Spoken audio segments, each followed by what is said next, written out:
Alright, shalawam. First off, I want to say all praises to Yahawah, bahasham Yahawashi, bahasham Kudash. Double honors to apostles and elders of GMS, and out to the elect doing the work in sincerity and in truth. Shalawam.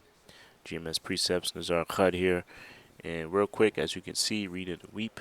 Breaking news, breaking news. This is from AP News, APnews.com. U.S. launches airstrikes on site in Syria in response to attacks by Iranian-backed militias, right? So this is something that's hot, busting open like hot fire. This is hot on the news right now.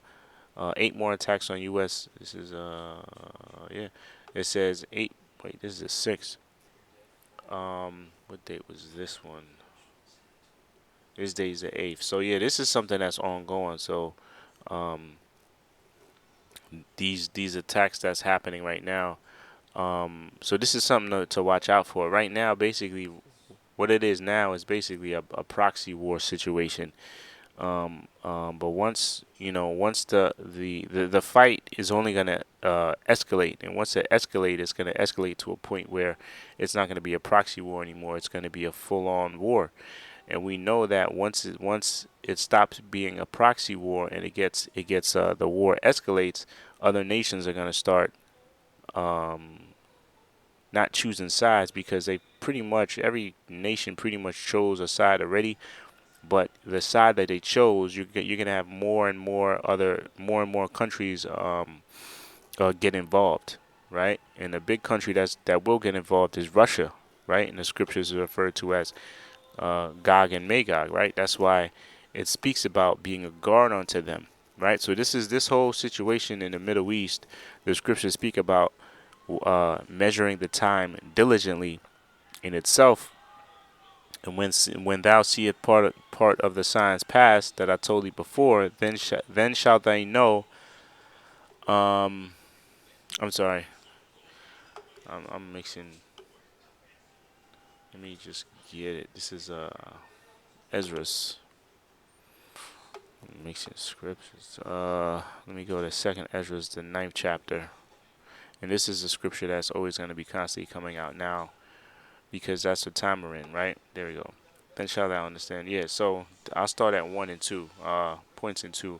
Second Ezra 9 and 1. He answered me then and said, measure thou the time diligently in itself, and when thou seest part of the signs past, which I have told thee before, then shalt thou understand that it is the very same time wherein the highest will begin to visit the world which he made.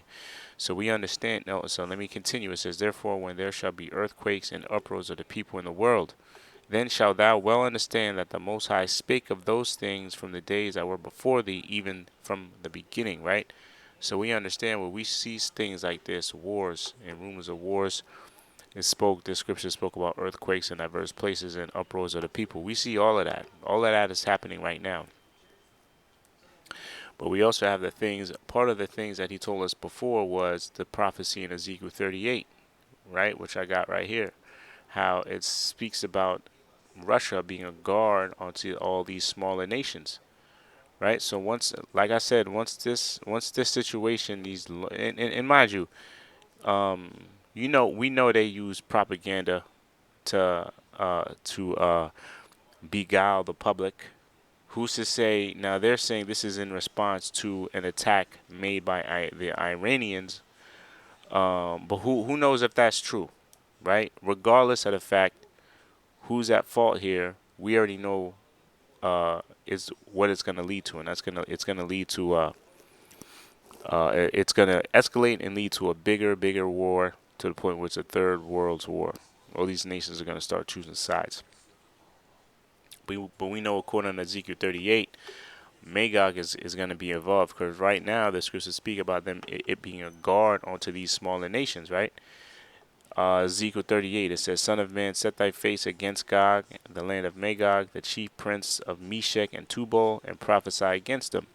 I'm going to jump down to this verse here. Verse 6, it says, no, I'm sorry, verse 7, it says, be thou prepared, and prepare for thyself, thou and all thy company that are assembled unto thee, and be thou a guard unto them.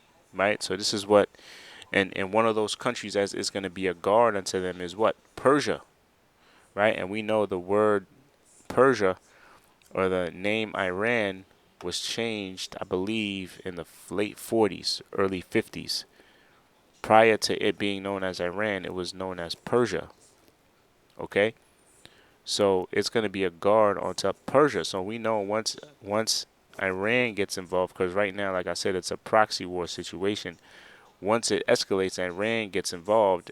Who's going to back up Iran? Gog and Magog, aka Russia.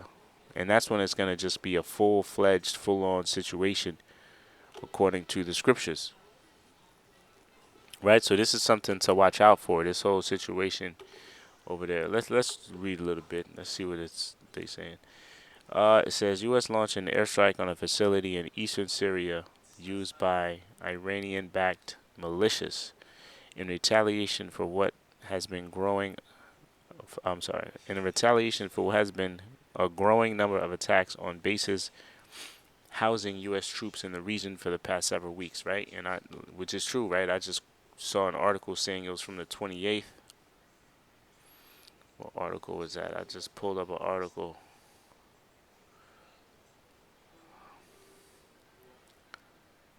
Damn, what article was it? U.S. again, see, so there's proof right here. U.S. again bombs Iranian-backed groups. It says attack U.S. troops. So this has been an ongoing situation. I saw an article as far back as late October. Okay, it says Wednesday strike by two U.S. F-15 fighter jets was on a weapons storage facility linked to Iran's Revolutionary Guard. The president has no higher priority than the safety of U.S. personnel, and he directed today's action to make clear that the United States will defend itself and its personnel and its interests. Defense Secretary Lloyd Austin said in a statement. Blah blah blah blah blah.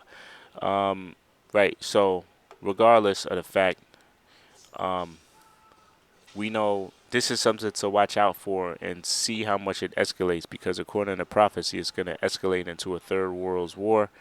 And why? Because the big nations, right? They're gonna start getting involved, and that big nation that's protecting or guarding these smaller nations in the Middle East is Russia. Okay. All right, so that's it. I just want to bring this article out real quick. I'll leave them in the description box. So one of you brothers and sisters were edified. To the next show, shalawam.